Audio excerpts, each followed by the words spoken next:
অষ্টম শ্রেণী প্রিয় শিক্ষার্থী S Haldar sir YouTube channel থেকে তোমাদের সবাইকে স্বাগতম। আজকে তোমাদের পরিবেশের আরেকটি ভিডিও নিয়ে হাজির হয়েছি। আমি প্রথম অধ্যায় পরিবেশ বিজ্ঞান 1.1 বল ও চাপ 1 পৃষ্ঠা থেকে 16 পৃষ্ঠা পর্যন্ত বইয়ের সাজেশন সহ সম্পূর্ণ অধ্যায়। এই অধ্যায়ে আমি দেখা যাচ্ছে তোমাদের বই বিশ্লেষণ করে দেখাবো, পৃষ্ঠা বাই পৃষ্ঠা সকল ছক সমাধান করব এবং সঠিক উত্তরটি নির্বাচন করব। আর দেখা গেছে এই অধ্যায়ে যত রকমের গাণিতিক সমস্যা আছে সেই গাণিতিক সমস্যার সমাধান তোমাদের দেখাবো, ঠিক আছে? কাজেই আর দেরি নাই, তোমরা যারা এখনও আমার এই চ্যানেলটাকে সাবস্ক্রাইব করো না, এখনই চ্যানেলটাকে সাবস্ক্রাইব করে বেল আইকনটি প্রেস করে দাও, যাতে পরবর্তীতে এরকম আরও অনেক ভিডিও পেতে পারো। যাই হোক, আমাদের ইতিমধ্যে তোমাদের অনেক সমাধান আমি দেখিয়েছি। আজকে দ্বিতীয় পর্ব, অর্থাৎ প্রথম পর্ব আমার এই চ্যাপ্টারের প্রথম পর্ব শেষ হয়ে গেছে। এবার দ্বিতীয় পর্ব নিয়ে আলোচনা করব। তো দ্বিতীয় পর্বের শুরুতেই তোমরা বইটা ভালো করে দেখে নিয়ে তারপরে পড়া স্টার্ট করবে, ঠিক আছে? তো এখানে আমি এই যেগুলি তোমাদের দেখিয়েছি, এটা হচ্ছে আমাদের দ্বিতীয় পর্ব। দ্বিতীয় পর্বের প্রথমেই দেখা গেছে আর্কিমিডিসের নীতিটি লেখো। তাহলে একটি বস্তুকে কোনো তরলে ডোবালে ওই বস্তুটি কিছুটা তরলে তার জায়গা থেকে সরিয়ে দেয় এবং নিজে সেই জায়গা দখল করে। বস্তুটি জায়গা দিতে গিয়ে যতটা তরল নিজের জায়গা থেকে সরে গেল, সেই পরিমাণ তরলের ওজন যত, বস্তুর উপর তরলের দেওয়া ঊর্ধ্বমুখী বল বা প্লাবতার মানও তত। তাহলে আর্কিমিডিসের নীতিটা কি? কোনো বস্তুকে কোনো তরলে ডোবালে ওই বস্তুটি কিছু তার তরলকে অপসারিত করে। অপসারিত তরলের ওজনের মান বস্তুর উপরে তরলের দেওয়া ঊর্ধ্বমুখী বল বা প্লাবতার মানের সমান। এটাই হচ্ছে আর্কিমিডিসের নীতি। কাজে তোমাদের আর্কিমিডিসের নীতি কিন্তু প্রথম পরীক্ষায় অবশ্যই আসার মতো একটা প্রশ্ন, কাজে ভালো করে পড়বে। এরপরে তোমাদের আর্কিমিডিসের নীতি রিলেটেড দেখো, এখানে বলা আছে কোনো তরলে ডোবানো কোনো বস্তুর উপর ওই তরলটি কত ঊর্ধ্বমুখী বল প্রয়োগ করবে তা নির্ভর করে বস্তুটির দ্বারা অপসারিত তরলের আয়তন ও তরলটির ঘনত্বের উপরে। তারপরে যেমন একটি ছোট পেরেককে টুকরো বালতির জলে ফেলে সেটি ডুবে যায়, অথচ পেরেকের চাইতে অনেক ভারী একটি স্টিলের বাটি বালতির জলে ভাসে কেন? এরকম অনেক প্রশ্ন আসতে পারে। তরলে ডোবানো কোনো বস্তুর ব্যাপারে আমরা যা যা শিখলাম, কোনো বস্তুকে কোনো তরলে ডোবালে সেই বস্তুটি কিছুটা তরলে অপসারিত করে। এই অপসারিত তরলের ওজনের মান বস্তুর উপর তরলের দেওয়া ঊর্ধ্বমুখী বলের মানের সমান। অর্থাৎ এটা একটা আর্কিমিডিসের নীতি। কোনো বস্তু যখন কোনো তরলে ভাসে তখন বস্তুর ওজনের মান এবং বস্তুদের অপসারিত তরল ওজনের মান সমান হয়। যাই হোক, এরপরে আমি যেটা দেখব, কোনো বস্তু কখন ভাসে? কোনো বস্তুর ওজনের মান এবং বস্তুদের অপসারিত তরলের ওজনের মান যখন সমান হয় তখন বস্তুটি ভাসে। প্রশ্নটা আসতে পারে, প্লবতা কোন কোন বিষয়ের উপর নির্ভর করে? 3টি বিষয়ের উপর নির্ভর করে প্লবতা: বস্তুর আয়তন, তরলের ঘনত্ব এবং ওই স্থানে অভিকর্ষ ত্বরণ। আয়তন সমান কি? ভর, আয়তন গুণ ঘনত্ব সমান ভর, ঠিক আছে? এসআই পদ্ধতিতে জলের ঘনত্ব কত? 1000 কিলোগ্রাম পার ঘনমিটার। 1 বর্গমিটার, বর্গমিটার কোন রাশির একক? বর্গমিটার ক্ষেত্রফলের একক। কোন বস্তুকে কখন কোন তরলের মধ্যে ভাসে? বস্তুর ওজন উহার দ্বারা অপসারিত তরল ওজনের সমান হলে বস্তু তরলের মধ্যে নিমজ্জিত হয়ে ভাসে। একক আয়তন বলতে কি বোঝায়? তরল পদার্থের ক্ষেত্রে আয়তন নির্দিষ্ট হয় যখন এই আয়তনের মান 1 ধরা হয়, তখন তাকে একক আয়তন বলে, যেমন 1 লিটার। ব্যাখ্যামূলক প্রশ্ন উত্তর, ঠিক আছে? সাধারণত জল সরবরাহ ট্যাঙ্ক বাড়ির সবচেয়ে উঁচু স্থানে রাখা হয় কেন? বাড়ির জল সরবরাহ ট্যাঙ্কের বাড়ির সবচেয়ে উঁচু স্থানে রাখা হয় কারণ বাড়ির সমস্ত কলগুলো যেন ট্যাঙ্কের জল তরলের চেয়ে কম তরলের উচ্চতায় থাকে। ফলে বাড়ির যে কোনো জায়গায় কল খুললে সমুচ্চতাশীলতা ধর্মের জন্য জল ট্যাঙ্কের জলের উচ্চতায় আসতে চায় এবং তীব্র বেগে পড়ে, এতে দৈনন্দিন কাজের সুবিধা হয়। এরপরে বলছে, একটি কাঠের গুঁড়িকে স্থলপথে টেনে নিয়ে যেতে কষ্ট হয় কিন্তু জলের উপর দিয়ে সহজেই টানা যায় কেন? কাঠের গুঁড়িকে স্থলপথে টেনে নিয়ে যেতে যে বলের প্রয়োজন হয়, জলপথে টেনে নিয়ে যেতে তার থেকে অনেক কম বলের প্রয়োজন হয়। এর কারণ জল বস্তুর উপর কিছুটা ঊর্ধ্বমুখী বল প্রয়োগ করে, যাকে প্লাবতা বলে। এই ঊর্ধ্বমুখী বলের জন্য নিমজ্জিত অবস্থায় বস্তুর আপাত ওজন কিছুটা কমে যায়। এরপরে বলেছে, জলের মধ্যে থার্মোকলের টুকরো ভাসে কিন্তু লোহার টুকরো ডুবে যায় কেন? থার্মোকলের টুকরো যে পদার্থ দিয়ে তার তৈরি তার ঘনত্ব কম, কিন্তু লোহার টুকরোর ঘনত্ব বেশি, তাই থার্মোকলের টুকরো দ্বারা অপসারিত জলের ভর থার্মোকলের ভরের থেকে বেশি। পক্ষান্তরে লোহার টুকরো দ্বারা অপসারিত জলের ভর লোহার টুকরো থেকে কম, তাই থার্মোকলের টুকরো জলে ভাসলো, লোহার টুকরো জলে ডুবে যায়। একই বল প্রয়োগ করার ফলে ক্ষেত্রফল বেশি হলে চাপ কম হয়, কিন্তু ক্ষেত্রফল কম হলে চাপ বেশি হয়। ছুরির ধারালো প্রান্তের ক্ষেত্রফল কম, তাই চাপ বেশি পড়ে এবং কোনো কোনো জিনিসকে সহজেই কাটা যায়। ভোঁতা প্রান্তের ক্ষেত্রফল বেশি বলে চাপ কম হয়, তাই জিনিসটা কাটা সঠিক হয় না। বাঁধ নির্মাণের সময় উপরের দিকের চেয়ে নিচের দিকে বেশি মোটা করা হয় কেন? হ্যাঁ, আমরা জানি তরল যে কোনো বিন্দুতে পার্শ্বচাপ প্রয়োগ করে। এই পার্শ্বচাপের মান তরলের গভীরতা গুণ ঘনত্ব গুণ অভিকর্ষ ত্বরণ। সুতরাং তরলের গভীরতা বাড়লে পার্শ্বচাপ বাড়ে, নিচের দিকের গভীরতা বেশি হলে পার্শ্বচাপ বেশি হয়। সেজন্য বাঁধের নিচের দিকে উপরের দিক থেকে মোটা করতে হয়। একটি লম্বা চোঙের নিচের দিকে একটি প্যাসকেল এঁটে চোঙটি জলপূর্ণ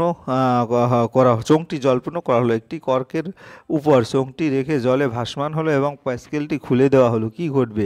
একটি লম্বা চোঙের নিচের দিকে একটি প্যাসকেল এঁটে চোঙটি জলপূর্ণ করে একটি কর্কের উপর চোঙটি রেখে জলে ভাসানো হলো এবং প্যাসকেল খুলে দিলে প্যাসকেল দিয়ে জল বাইরে বেরিয়ে যাবে।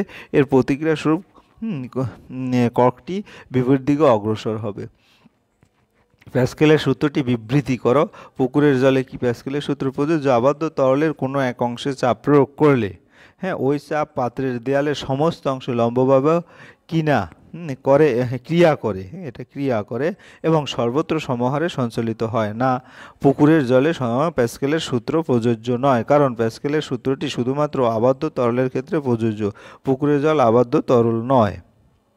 এরপরে বরফ জলে ভাসে কেন? বরফের ঘনত্ব জলের থেকে কম। জলের ঘনত্ব 1 গ্রাম পার সেন্টিমিটার কিউব, কিন্তু বরফের ঘনত্ব 0.917 গ্রাম পার সেন্টিমিটার বা 12 সিসি। বরফ গলে 11 সিসি জল তৈরি হয়, তাই 12 সিসি বরফ গলে 11 সিসি জল তৈরি হয়। তা বরফকে জলে ফেললে বরফ দ্বারা অপসারিত জলের ভর বরফের ভরের থেকে বেশি হয়, অর্থাৎ বরফের উপর প্রযুক্ত ঊর্ধ্বমুখী ঘাড় বা প্লবতা বরফের ওজনের থেকে বেশি হয়। ভর বা প্লবতা বেশি হয়, সেজন্য বরফ জলে ভাসে। এরপরে হচ্ছে এক টুকরো লোহা জলে ডুবে যায় কিন্তু পারদ ভাসে কেন? লোহার ঘনত্ব জল থেকে বেশি, তাই লোহাকে জলে ফেললে তার দ্বারা অপসারিত জলের ভর লোহার ভরের থেকে কম হয়, তাই লোহাকে জলে ফেললে লোহা জলে ডুবে যায়। আবার পারদের ঘনত্ব লোহার ঘনত্ব থেকে বেশি, তাই লোহাকে পারদে ফেললে লোহার দ্বারা অপসারিত পারদের ভর লোহার ভরের থেকে বেশি হয়, তাই এক্ষেত্রে তা ঊর্ধ্বমুখী ঘাত বস্তুর ওজনের থেকে বেশি হয়, সেজন্য লোহা পারদে ভাসে। নদীর জলে সে সমুদ্রের জলে সাঁতার কাটা সহজ হয় কেন? নদীর জলে লবণের ভাগ কম, সমুদ্রের জলে লবণের ভাগ বেশি। সমুদ্রের জলে লবণের ভাগ বেশি হয়, তার ঘনত্ব বেশি হয়। সমুদ্রের জলে ঘনত্ব বেশি বলে কোনো বস্তুর উপর ওই জলের ঊর্ধ্বমুখী ঘাত বা প্লবতা নদীর জলের তুলনায় অনেক বেশি হয়, তাই সমুদ্রের জলে সাঁতার কাটা সহজ হয়। এরপর একটি বেলুনকে খালি অবস্থায় ওজন করা হলো, এতে বাতাস ভরলে কি ওজন একই থাকবে? ব্যাখ্যা। বেলুনে বাতাস ভরলে বেলুনের ভর বাড়ে ঠিকই, কিন্তু বেলুনের আয়তনও বৃদ্ধি পায়। এর ফলে যে হারে বেলুনের ওজন বাড়ে ঠিক সেই হারেই বেলুনের উপর প্রযুক্ত ঊর্ধ্বমুখী ঘাত বৃদ্ধি পায়, তাই বেলুনের বর্ধিত ওজন ও অতিরিক্ত প্রযুক্ত ঊর্ধ্বমুখী ঘাত সমান হয়, সেজন্য বেলুনের আপাত ওজনের কোনোরূপ পরিবর্তন হয় না। বস্তু যত ভারী হয় অমসৃণ মেঝের উপর দিয়ে সেটাকে টানতে বেশি কষ্ট হয় কেন? বস্তুর ভর কিছু না কিছু অমসৃণ বস্তুর তল ওই বস্তুকে অমসৃণ মেঝেতে রাখলে বস্তুর তলের এবং অমসৃণ মেঝের খাঁজগুলো পরস্পরের সঙ্গে আটকে যায়, তখন ওই বস্তুকে টানতে গেলে একটি বাধার সৃষ্টি হয়, যাকে বলা হয় ঘর্ষণ। বস্তু যত ভারী হয় খাঁজগুলো পরস্পরের সঙ্গে তত বেশি জোরে আটকে থাকে, অর্থাৎ ঘর্ষণ বল বৃদ্ধি পায়, তখন তাকে টানতে আরও বেশি কষ্ট হয়। মসৃণ বরফের উপর দিয়ে হাঁটতে গেলে ছোট ছোট পদক্ষেপ ফেলতে হয়। এর কারণ কি? আমরা যখন হাঁটি তখন পা দিয়ে মাটির উপরে আনতভাবে চাপ দেই। মাটি আমাদের দেহের উপর সমান ও বিপরীতমুখী প্রতিক্রিয়া দেয়। এই প্রতিক্রিয়া বলের অনুভূমিক উপাংশ যদি বিরুদ্ধ ঘর্ষণ বল অপেক্ষা বেশি হয় তবেই সঠিক উত্তরটি। এবার MCQ সঠিক উত্তর নির্বাচন। ঘনত্বের এসআই একক হলো কি? ঘনত্বের কিলোগ্রাম পার ঘনমিটার। চাপের এসআই একক কি? চাপের একক নিউটন পার বর্গমিটার। যদি বায়ুতে বস্তুর ওজন W1 জলে নিমজ্জিত হলে ওর উপর প্লবতা বল W2 হয়, তো কোন শর্তে বস্তুটি ভাসবে? অর্থাৎ W1 is smaller than W2। Spring তুলার সাইজে যে রাশি পরিমাপ করা হয় ওজন। তারপরে নিচের কোনটি প্লবতার একক? নিউটন। তারপরে একটি বস্তুকে কোনো তরলে নিমজ্জিত করা হলে বস্তুটি ওই তরলে আংশিক নিমজ্জিত অবস্থায় স্থির হয়ে ভাসবে যখন প্লবতা বল সমান বস্তুর ওজন। কোনো বস্তুর ভর 2 কেজি হলে বস্তুটির ওজন হবে 19.6 নিউটন, অর্থাৎ 9.8 গুণ 2। তরলের চাপ P, ঘাত F এবং ক্ষেত্রফল A হলে P সমান F/A। বি।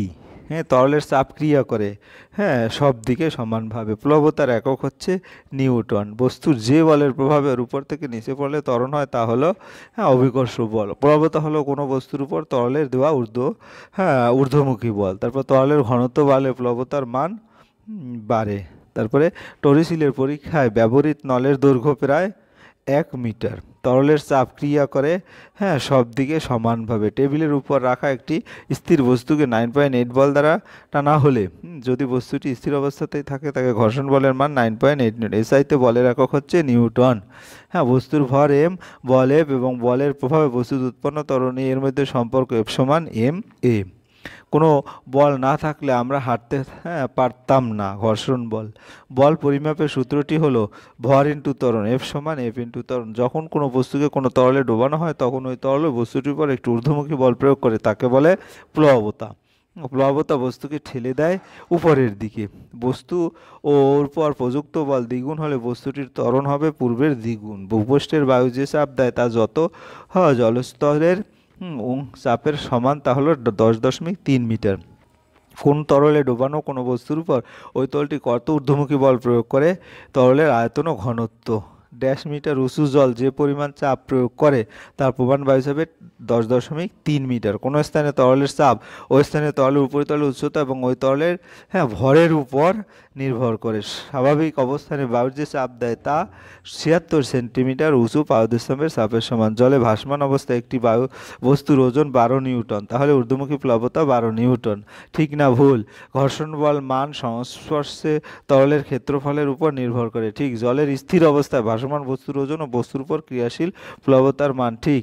বায়ুশূন্য স্থানে অভিকর্ষ টানে একটি পালক একটি কয়েন একই সময় নিচে পড়বে। ঠিক। কোনো তরলে স্থিরভাবে ভাসমান বস্তুর ওজন ও প্লবতার মান সমান। ঠিক। যখন কোনো বস্তু সাম্য অবস্থায় কোনো তরলে ভাসে তখন বস্তুর ওজনের মান এবং বস্তু দ্বারা অপসারিত তরলের ওজনের মান সমান। ঠিক। একটি টেবিলের উপর একটি বই রাখা আছে, বইটি স্থির অবস্থায় আছে, তার উপর কত ঘর্ষণ বল কাজ করবে? এক্ষেত্রে কোনো ঘর্ষণ বল ক্রিয়া করছে না। সর্ষের তেলের জলের উপর ভেসে থাকে, তাহলে জল ও সর্ষের তেলের মধ্যে কার ঘনত্ব বেশি? জলের ঘনত্ব বেশি। এসআইতে চাপের একক কি? নিউটন পার বর্গমিটার। তরলের চাপ তরলের উচ্চতা ছাড়া আর কি কি বিষয়ের উপর নির্ভর করে? ঘনত্বের উপর নির্ভর করে। পারদের ঘনত্ব 13.6 পার সেন্টিমিটার কিউব বলতে কি বুঝে? পারদের ঘনত্ব 13.6 বলতে 1 ঘনসেন্টিমিটার আয়তনে পারদের ভর 13.6 গ্রাম। ঘর্ষণ বল সর্বদা সংস্পর্শে থাকা তল দুটির সঙ্গে কিভাবে ক্রিয়া করে? দুটির সঙ্গে সমান্তরালভাবে ক্রিয়া করে। পারদ ব্যারোমিটারের প্রমাণ চাপে পারদস্তম্ভের উচ্চতা 76 সেন্টিমিটার হলে জল ব্যারোমিটারে জলের উচ্চতা কত? 10.3 মিটার। বিশুদ্ধ পারদের ঘনত্ব সিজিএস পদ্ধতিতে 13.6 গ্রাম পার সিসি। নিউটন ও ডাইনের মধ্যে সম্পর্ক 1 নিউটন সমান 10⁵ ডাইন। টেবিলের উপর রাখা একটি স্থির বস্তুকে 9.8 নিউটন বল দ্বারা টানা সত্ত্বেও বস্তুটি স্থির অবস্থায় আছে, এক্ষেত্রে ঘর্ষণ বলের মান কত? এক্ষেত্রে ঘর্ষণ বলের মান হচ্ছে 9.8 নিউটন। এরপরে সংক্ষিপ্ত উত্তর দিন। প্লবতা বলতে কি? যখন কোনো বস্তুকে কোনো তরলে ডোবানো হয় তখন ওই তরল বস্তুর উপর একটি ঊর্ধ্বমুখী বল প্রয়োগ করে, এই বলটিকে প্লবতা বলা হয়। একটি স্টেনলেস স্টিল, এটা আমরা পরের প্রশ্নে দেখব, আর্কিমিডিসের নীতি। কোনো বস্তুকে কোনো তরলে আংশিক বা সম্পূর্ণ নিমজ্জিত করলে ওই বস্তু কিছুটা তরলে অপসারিত করে। অপসারিত তরলের ওজনের মান বস্তুর উপর তরলের দা ঊর্ধ্বমুখী বলের মানের সমান। তারপরে প্লবতার সংজ্ঞা দাও। স্থির তরল বা গ্যাসীয় পদার্থে কোনো বস্তু আংশিক বা সম্পূর্ণ নিমজ্জিত করলে ওই তরলের গ্যাস দ্বারা বস্তুটির উপর লম্বভাবে যে ঊর্ধ্বমুখী বল প্রয়োগ করে তাকে প্লবতা বলে। অনেক জায়গায় বলেছি। তারপরে তার পরিমাপ কি? বস্তুটির কত অংশ তরলে ডুবে আছে তার উপর নির্ভর করে। নির্ভর করে। প্রমাণ। বায়ুমণ্ডল চাপ কি? 0 ডিগ্রি উষ্ণতায় 45 ডিগ্রি অক্ষাংশে গড় সমুদ্রপৃষ্ঠে সঠিক 76 সেন্টিমিটার দীর্ঘ পারদস্তম্ভ যে চাপ প্রয়োগ করে তাকে প্রমাণ বায়ুমণ্ডলীয় চাপ বলে। বায়ুমণ্ডল চাপ হচ্ছে 76 সেন্টিমিটার পারদ চাপ। তাই পারদস্তম্ভের উচ্চতা গুণ পারদের ঘনত্ব গুণ অভিকর্ষণ ত্বরণ। পারদস্তম্ভের 76 আর 13.6 পারদের ঘনত্ব এবং অভিকর্ষণ ত্বরণ 981 গুণ করলে হয় 1.013 10⁶ ডাইন পার সেন্টিমিটার কিউব স্কোয়ার। দুটি তরলের ঘনত্বের অনুপাত 1:2।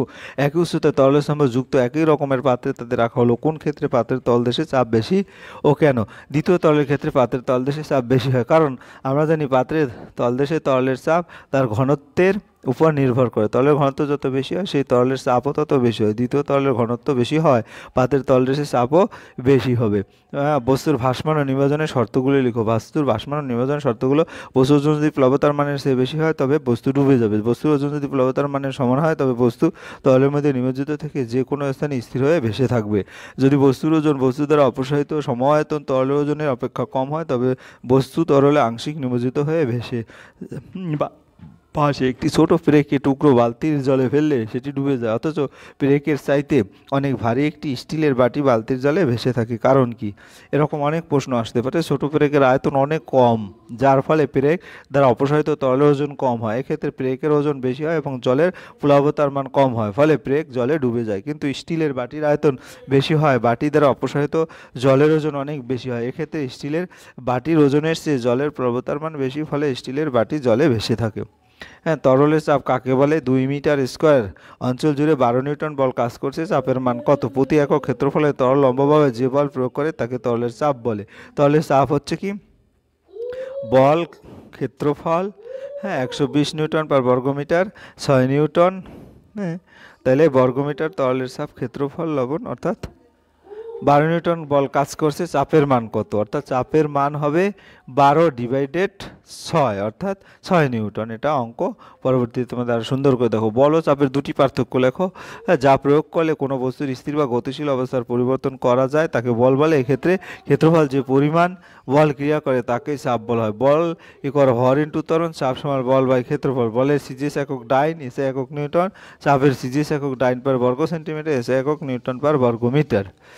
কোনো তরলে ডুবানো বস্তুর উপর ক্রিয়াশীল, হ্যাঁ, প্লাবতা বল কোন কোন বিষয়ের উপর নির্ভর করে?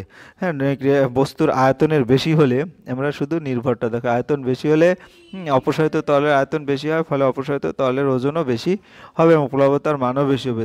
তরলের ঘনত্ব বেশি হলে প্লাবতার মানও বেশি হবে। যদি 9.8 নিউটন 0.25 মিটার ক্ষেত্রফলের উপর ক্রিয়া করে তাহলে চাপের মান কত? আমরা জানি চাপ সমান কি? বল, হ্যাঁ, হ্যাঁ, বাই ক্ষেত্রফল। তাই 9.80 নিউটন ডিভাইডেড 0.25, তাহলে ভাগ করলে 39.2 নিউটন বর্গমিটার হবে। চাপ সমান, হ্যাঁ, 39.2 বর্গমিটার। যাই হোক, একটু এলোমেলো আছে অঙ্ক। টর্সিলের পরীক্ষা নলটিতে পারদস্তম্ভের উপর ছিদ্র করলে কি হবে? কেন টর্সিলের পরীক্ষা নলটিতে পারদস্তম্ভের উপর ছিদ্র করে পারদের ওই নল দিয়ে উপরে উঠবে না, ফলে বায়ুর চাপ নির্ণয় করা সম্ভব হবে না, কারণ নলের ওই ছিদ্র দিয়ে বায়ু প্রবেশ করবে এবং পারদের উপর বড় পাত্রের ন্যায় সমান চাপ প্রয়োগ করে। থার্মোমিটার নিচের দিকে যে চকচকে কুণ্ডুটি থাকে তার মধ্যে পারদ ভর্তি থাকে। পারদ একটি তরল পদার্থ। পারদের ঘনত্ব 13.6 গ্রাম। পারদের ভর কত গ্রাম নির্ণয় করো। 1 লিটার সমান 1000 ঘন সেন্টিমিটার। 1 ঘন সেন্টিমিটার পারদের ভর 13.6 গ্রাম। সুতরাং 1000 ঘন সেন্টিমিটার পারদের ভর 13,600 গ্রাম। কোনো বস্তুকে তরলে নিমজ্জিত করলে তার আপাত ওজন কম, এর কারণ কি? কোনো বস্তুকে তরলে নিমজ্জিত করলে বস্তুটি যে আয়তনের তরল অপসারিত করে তার ওজনের প্লাবতার মানের সমান। প্লাবতা বস্তুর ওজনের বিপরীত দিকে ক্রিয়া করে এবং প্লাবতার জন্য বস্তুর ওজনে আপাত হ্রাস ঘটে। স্থির ঘর্ষণ বল দুটি বৈশিষ্ট্য লেখো। স্থির ঘর্ষণে সবসময় সংস্পর্শে থাকা তল দুটির সঙ্গে সমান্তরালে ক্রিয়া করে। বস্তুর উপর ক্রিয়াশীল বলের মান যত বেশি হয় ঘর্ষণ বলের মান তত বেশি হয়। একটি বোতলের মধ্যে 2 কেজি ভরের জল রাখা আছে। বোতলের ওজন কত হবে? বোতলের তলদেশে, এটা একটা অঙ্ক, তোমরা দেখে নাও। ভাগ করলে যেটা হয় 1.4 নিউটন। কোনো বস্তুর তরলে ভাসে কেন? কোনো বস্তুকে তরলে আংশিক বা সম্পূর্ণ নিমজ্জিত করলে তার উপর দুটি বল কাজ করে। একটি বস্তুর ওজন যা নিচের দিকে ক্রিয়া করে, আর এই অপরটি ঊর্ধ্বমুখী বল। যখন বস্তুর ওজন তরলে ঊর্ধ্বমুখী বলের চেয়ে কম হয় তখন বস্তুটি তরলে ভাসে। এরপরে আমরা সরাসরি এই অধ্যায়ে যত অঙ্ক আছে সেই অঙ্কে চলে যায়। অঙ্কের মধ্যে প্রয়োজনীয় সূত্র হচ্ছে তোমার বল ইকুয়াল F সমান ma, ঘনত্ব D সমান m/v, তারপর চাপ P সমান F/a এবং P সমান চাপ P সমান h/dg এবং অপসারিত তরলের ওজন সমান বস্তুর আপাত ওজন হ্রাস। তারপরে এরকম সূত্র। যাই হোক, প্রথম অঙ্কে যাই। 2 কিলোগ্রাম ভরের একটি বস্তুর উপর বল প্রয়োগ করায় বস্তুটিতে 1 মিটার পার সেকেন্ড ত্বরণ সৃষ্টি হয়েছে। বস্তু বলের মান কত? আমরা জানি প্রযুক্ত বল সমান ma, তাই m হচ্ছে এখানে কত? ভর, যেটা 2 কিলোগ্রাম, আর হচ্ছে 1 মিটার পার সেকেন্ড, তাহলে দুইটা গুণ করলে 2 ডাইন হয়। হ্যাঁ, এরপরে 250 গ্রাম ভরবিশিষ্ট কোনো বস্তুর উপর 1 নিউটন বল প্রয়োগ করলে তার ত্বরণ কত? ত্বরণ a সমান F/a, তাই এখানে প্রযুক্ত বল 1 নিউটন, ভর হচ্ছে 250 গ্রাম, কেজিতে নিলে 1000 দিয়ে ভাগ করলে 0.250 কিলোগ্রাম, ত্বরণ 1/0.25 অর্থাৎ 4 মিটার/সেকেন্ড স্কোয়ার। এরপরে হ্যাঁ 150 গ্রাম ভর বিশিষ্ট বস্তুর উপর 450 ডাইন বল প্রয়োগ করা হলো, কত ত্বরণ সৃষ্টি হবে? আমরা জানি এফ সমান এম এ, তাই এ সমান এফ বাই এ, কারণ উল্টে গেলে তাহলে এখানে এখানে বল হচ্ছে 450 ডাইন আর ভর হচ্ছে 150 গ্রাম, তাহলে ত্বরণ হবে এ সমান 450, অর্থাৎ এফ এর মান 450, এম এর মান 150, কাটাকাটি করলে 3 সেন্টিমিটার/সেকেন্ড স্কোয়ার। 2 লিটার মাপের একটি প্লাস্টিকের বোতল একটি তরল দিয়ে পুরোপুরি ভর্তি করে তার ভর নির্ণয় করা হলো। স্প্রিং তুলায় বোতলটির ভর পাওয়া গেল 4 কেজি। তরলটির ঘনত্ব সিজিএস এককে কত? ধরে নাও বোতলটির ভর 0, তো তরলটির ঘনত্ব হবে তরলের ভর ডিভাইডেড তরলের আয়তন, তাইলে 4 কেজি ডিভাইডেড 2 লিটার। 4 কেজিতে 4000 গ্রাম আর 2 লিটারে 2000 ঘন সেন্টিমিটার, অর্থাৎ 2 গ্রাম/ঘন সেন্টিমিটার। এবার 4, পারদের ঘনত্ব 13.6 গ্রাম/ঘন সেন্টিমিটার হলে 1 লিটার পারদের ভর কত? পারদের ঘনত্ব এত, 1 ঘন সেন্টিমিটার পারদের ভর 13.6 গ্রাম, সুতরাং 1 লিটার বা 1000 ঘন সেন্টিমিটার পারদের ভর 13.6 গুণ 1000, অর্থাৎ হ্যাঁ 13.6 ইন্টু 1000 ডিভাইডেড 1000, অর্থাৎ 13.6 কিলোগ্রাম। তার সোনার ঘনত্ব 19.3 গ্রাম/ঘন সেন্টিমিটার হলে এসআই পদ্ধতিতে সোনার ঘনত্ব কত? সোনার ঘনত্ব এত গ্রাম/ঘন সেন্টিমিটার, তাই গ্রাম/ঘন সেন্টিমিটার 1 ঘনমিটার হচ্ছে 3 বার সেন্টিমিটার 100 গুণ 100 গুণ 100, তো 1 গ্রাম সমান 1/1000 কিলোগ্রাম। সোনার ঘনত্ব 19.3/1 ঘন সেন্টিমিটার, তো 19.3 গ্রামকে কিলোগ্রামে নিলাম আর ঘন সেন্টিমিটারকে ঘনমিটারে নিলাম, 1000 দিয়ে 100 দিয়ে 3 বার ভাগ করে, তাহলে 19.3 আর এই 103টা উপর উঠে গেল। এখন কাটাকাটি করলে যেটা মান থাকে 19.3 ইন্টু 10⁻³ কিলোগ্রাম/ঘনমিটার। এরপরে একটি গামলাতে 10 কেজি জল আছে। গামলার তলদেশে ক্ষেত্রফল 0.25 বর্গমিটার। গামলার তলদেশে যে কোনো বিন্দুতে তরলের চাপ কত? 10 কেজি জলের ওজন হ্যাঁ mg, এটা অর্থাৎ 10 ইন্টু 9.8, 98 নিউটন। চাপ সমান বল বাই ক্ষেত্রফল, তাহলে 98 ডিভাইডেড 0.25 বর্গমিটার। মানটা বসিয়ে দেবো এখানে, যে 392 চলে আসবে। এরপর 8 নম্বর, একই পরিমাণ চাপ তৈরি করতে যেখানে 10 মিটার উঁচু জলের দরকার সেখানে মাত্র 76 সেন্টিমিটার পাওয়ার, সেই চাপ করতে কিভাবে? একই পরিমাণ তৈরি করতে আমাদের কি লাগবে? 13.6 গুণ ভারী, কাজেই 13.6 গুণ 76 ডিভাইডেড 100, অর্থাৎ সেন্টিমিটার থেকে মিটারে চলে গেল। 2 বর্গমিটার অঞ্চল জুড়ে 14 নিউটন বল কাজ করছে। চাপের মান কত? চাপ পি সমান এফ বাই এ, তো এফ হচ্ছে 14, এ হচ্ছে 2, তাই 7 নিউটন/বর্গমিটার। একটি বস্তুর ভর 3 কেজি হলে বস্তুর ওজন ডাব্লিউ সমান mg, এম হচ্ছে 3 এবং জি হচ্ছে 9.8, তাহলে 29.4।